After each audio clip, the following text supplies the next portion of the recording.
Hi guys, this is Speak About Digital, and in this video, I'll show you a simple way on how to build a recruiter app. First, what you want to do is just scroll down below this video to the description and click on the first link you find there. Then, you're going to come across this platform, Glide. Glide is a platform that lets you create custom apps without coding. So, after clicking the link in the description, now you need to sign up to Glide. You can choose to sign up with your Google or your email address. Once you have completed the sign-up process, you will be directed to your Glide account. Now, creating a robust recruitment app using Glide can streamline your company's hiring process. Start by selecting Templates from the left-hand menu, which will bring you to your Templates page.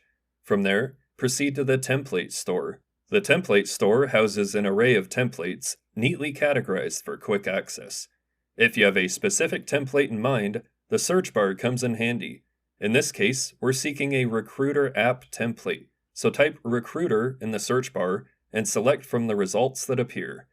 For this tutorial, we will be using the Recruiter page template. Upon selecting your template, you'll be redirected to a page with two options: Create this app and Preview. Click on Create this app to progress to the editing stage. Here, you'll find a top bar with three core options: Data, Layout, and Action. The Data section allows you to customize your app's data, while the Layout section lets you adjust the app's navigation and settings.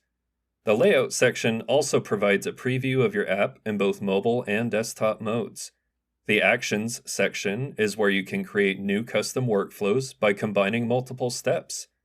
You can add a new action using the Plus New Action button, or modify the existing ones. Once you have tailored your app to your liking, click on the Publish button at the top right corner of the editor. After publishing, a Share button will replace the Publish button, providing you with various sharing options, including a QR code, link, or even inviting users via email. And there you have it, a new Recruiter app. To get started, simply sign up using the first link provided in the video description. Thank you for considering this option. I hope you found this tutorial useful and learned something new. So, if you found this video helpful, please give it a thumbs up to show your appreciation. If you have any questions or need further assistance, please don't hesitate to comment below. I will do my best to respond to all comments and provide helpful answers. Thanks for watching, and take care.